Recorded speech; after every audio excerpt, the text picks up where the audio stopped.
Bonjour et bienvenue. Aujourd'hui, je voudrais vous parler de ma maison et de ma maison qui a été, il y a un peu plus de 6 ans, en colère, qui a manifesté sa colère.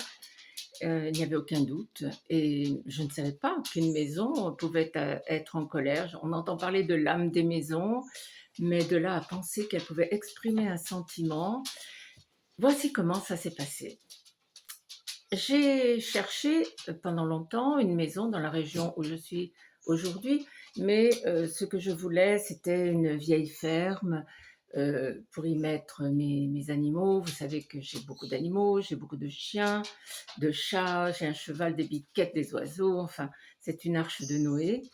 Et beaucoup d'animaux sont, la plupart, sont récupérés d'abandon, de maltraitance, et je fais ça depuis 15 ans. Donc je cherchais une maison qui puisse accueillir tout ce petit cheptel avec de l'espace. Et je trouvais des vieilles fermes, j'en trouvais beaucoup, mais aucune ne me satisfaisait complètement parce que très souvent, quand elles étaient dans mon budget, elles avaient beaucoup de réparations à faire. Je ne me sentais pas le courage d'entamer ces réparations. Et finalement, donc un jour, l'agent immobilier m'a fait visiter la maison dans laquelle je suis là maintenant. Et cette maison convenait parfaitement à mon projet de vie, à ma façon de vivre. C'était pas un projet, c'était déjà ma vie. Et elle avait beaucoup de terrain, un grand terrain. La maison était grande.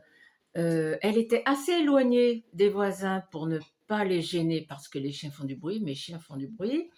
Et je ne voulais pas avoir des problèmes de voisinage. Donc, cette maison était en parfait état parce qu'elle était neuve, pas neuve bien sûr, mais beaucoup plus récente que les vieilles fermes. Et donc, elle convenait parfaitement à mon souhait, même si elle n'avait pas ce côté vieille ferme que je souhaitais. Et puis, il y avait un autre gros problème, c'est que, pardon, financièrement parlant, elle n'entrait pas beaucoup dans mon budget, pas vraiment dans mon budget. Donc, il a fallu faire des efforts énormes et je fais encore des efforts énormes. Cette maison est donc m'a paru très jolie, en très bon état, faite de matériaux nobles, vraiment une maison presque cossue. Et cependant, je ne m'y sentais pas bien. C'est-à-dire que quand je l'ai visitée, je me suis dit, elle est vraiment jolie, elle est parfaite pour moi, pour mes animaux, ils vont être bien, moi aussi. Mais je ne peux pas dire que je me sentais bien à l'intérieur. Mais j'en avais tellement assez de visiter des maisons. euh, Ça faisait très longtemps que ça durait, je n'en pouvais plus. Donc je suis passée sur cet élément qui est pourtant hyper important, hein, je le savais en plus. Et j'ai dit oui et j'ai acheté cette maison. Pour vous dire à quel point cette maison me semblait peu accueillante, dans ma tête je l'appelais la belle vénéneuse, c'est vous dire. Donc je me suis installée dans cette maison. Et ma sœur s'est installée avec moi parce elle attendait la sienne qui était en construction. Et nous nous sommes mises à tomber, à faire des chutes l'une et l'autre, beaucoup plus que nous n'en faisons d'habitude. Donc on tombait comme ça, on se prenait les pieds dans des trucs, même des chutes extrêmement douloureuses et même dangereuses, même dangereuses. Bon, on n'a pas prêté attention à ça, bien sûr. Et puis voilà. Donc je suis allée me présenter à la mairie pour 3 semaines après l'installation, juste les premiers cartons déballés pour par courtoisie, pour dire qui j'étais. Et voilà. Et le maire m'a parlé de. J'ai parlé au maire de mes chiens. Je lui ai dit écoutez, ne vous inquiétez pas, la maison n'est pas clôturée, je vais le faire moi. L'artisan est déjà trouvé, prévenu.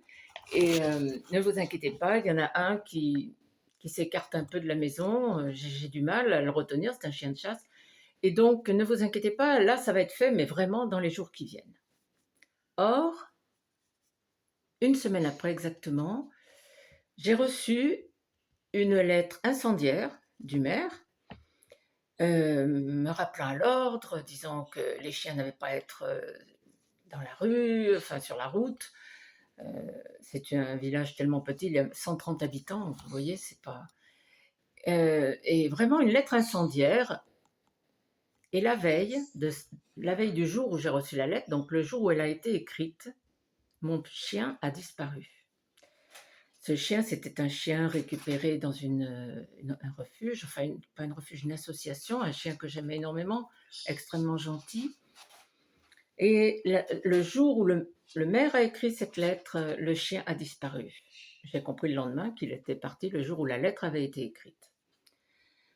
J'ai commencé à mettre des affiches partout, partout dans le village, mais il était tellement petit, partout dans les villages environnants, même assez loin, dans la campagne, avec la photo du chien, toutes mes coordonnées, adresse, téléphone, etc. Et a commencé à ce moment-là une espèce de harcèlement dont j'ai été la victime. Harcèlement aussi bien en termes de coups de téléphone, en termes de SMS, par des gens absolument pervers, me disant par exemple j'ai vu votre chien, il était au bord de la route, il a mis très longtemps à mourir, il a beaucoup souffert. Ou un autre me disant j'ai un ami qui a récupéré votre chien, mais il demande 300 €. Un autre me disant j'ai trouvé votre chien, je l'ai mis dans le camion, qu'est-ce que je fais? Je le jette à la poubelle ou je vous le rapporte? Je ne peux pas vous dire à quel point j'ai été harcelée d'abord et à quel point j'ai été heurtée profondément. S'ajoutait à la perte de ce chien dont je ne savais rien, je ne savais pas où il était, s'il était mort, s'il était vivant. Et ça, plus ce harcèlement, j'ai commencé à vraiment faire une dépression. Je suis relativement fragile, donc n'importe qui aurait été très marqué par tout ça. C'était horrible, ces coups de fil, ces SMS, c'était horrible. Je suis allée déposer plainte à la gendarmerie parce que quelquefois, ces harceleurs ne sont pas très malins. Il y en a un qui avait laissé traîner son numéro de téléphone, il ne l'avait pas caché. Bref, donc j'ai porté plainte à la mairie, mais quoi qu'il en soit, à la gendarmerie, pardon. Mais quoi qu'il en soit, j'étais très mal, je me sentais très mal, je pleurais tout le temps, partout. Je me souviens, je me revois faisant les courses avec ma sœur qui s'en occupait. Moi, je tenais le caddie ou le caddie me tenait et je pleurais. Ça a été une période épouvantable pour moi, épouvantable. Je crois qu'il vaut mieux savoir son chien mort plutôt que de ne rien savoir et de tout imaginer. Et un jour, j'étais assise dans la cuisine, toute seule, et très triste. J'ai pensé, mais j'ai pensé vraiment très fort, je vais quitter cette maison. Je vais quitter cette maison. Et à ce moment-là, mais précis, j'ai entendu une espèce d'explosion dans la maison. C'est le mot qui convient, une explosion, un boom qui semblait être à la fois d'en haut, du plafond, ou aussi à ma gauche. Et ma sœur, qui était dans l'escalier, elle était en train de descendre des chambres, l'a entendu aussi, elle est descendue encore plus vite, et le chien qui était à côté de moi a entendu ça aussi. Et cette énorme explosion a été suivie d'une deuxième immédiatement. Et alors là, nous sommes partis en courant de la maison, le chien aussi, pardon. Nous étions tétanisés, pas tétanisés puisque nous avons couru, mais nous étions effrayés à un point que vous ne pouvez imaginer, parce que cette maison, on avait le sentiment qu'elle allait nous tomber dessus. C'était le bruit d'une explosion et on s'attendait vraiment à ce que tout dégringole sur nos têtes. De ma vie, je n'ai jamais entendu ça, jamais. Ni avant, ni depuis, ça fait 6 ans et demi maintenant. Ça a été horrible.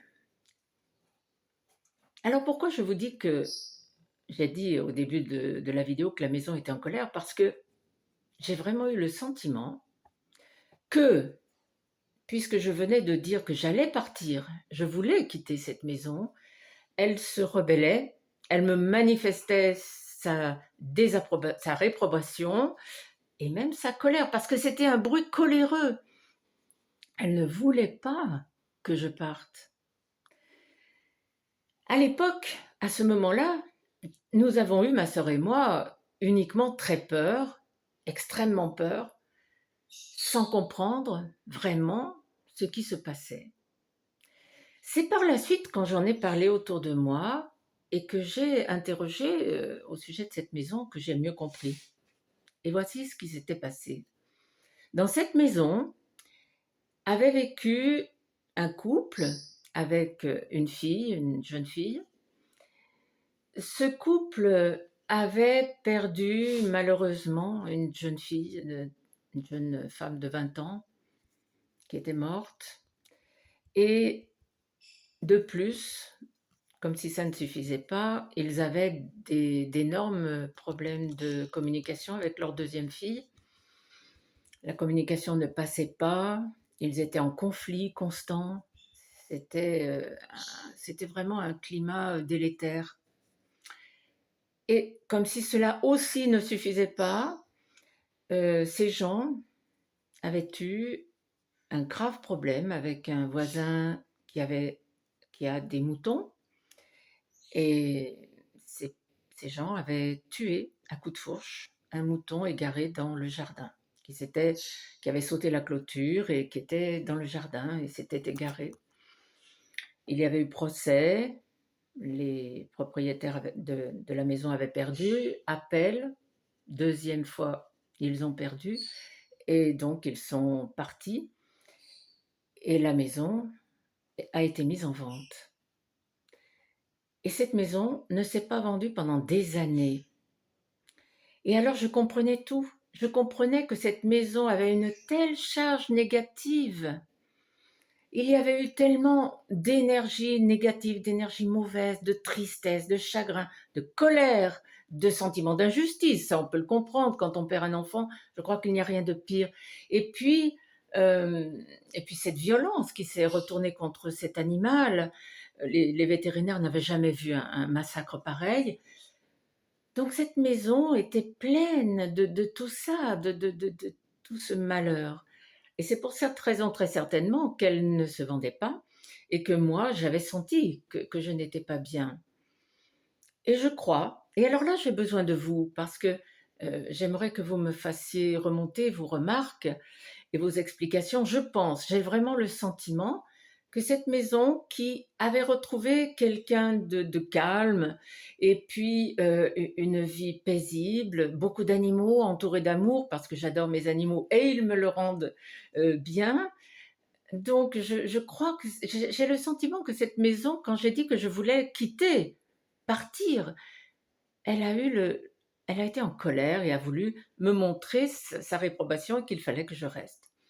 Alors je suis restée parce que financièrement j'étais engagée et donc j'ai fait venir à deux reprises un magnétiseur et un géobiologue qui ont tous deux fois. Donc elle a eu finalement 4 visites de nettoyage cette maison. À la suite de quoi maintenant c'est une maison qui est bien, qui respire la sérénité, la joie de vivre. Bon, elle n'est plus aussi jolie qu'avant, parce qu'avant, elle était parfaite. Moi, mes chiens ont un peu mangé les portes, les chèvres ont mangé toutes les fleurs, le cheval a abîmé le jardin, mais bon, ça, moi, je m'en fiche, je ne suis pas là pour habiter Versailles. Ce que je veux, c'est une arche de Noé, c'est tout. Et, et donc, voilà, c'est cette histoire que je voulais vous raconter avec une interrogation. J'aimerais savoir ce que vous pensez. Est-ce que, comme moi, vous analysez la même chose? Est-ce que cette maison a vraiment une âme et qu'elle a communiqué avec moi pour me dire reste là, ne pars pas, je suis en colère si tu pars, tout va bien maintenant, il y a eu assez de dégâts ici. J'avoue que j'ai hâte de savoir ce que vous en pensez. En tout cas, moi, c'est le ressenti que j'ai. C'est quand même important, le ressenti qu'on a. Et quoi qu'il en soit, maintenant, je suis très bien dans cette maison et je ne la quitterai pas. Voilà, c'était l'histoire d'une maison en colère. Je vous souhaite une bonne journée, une bonne soirée. Je vous dis à bientôt et j'attends avec hâte vos remarques. Elles seront très très bien reçues. Merci, à bientôt.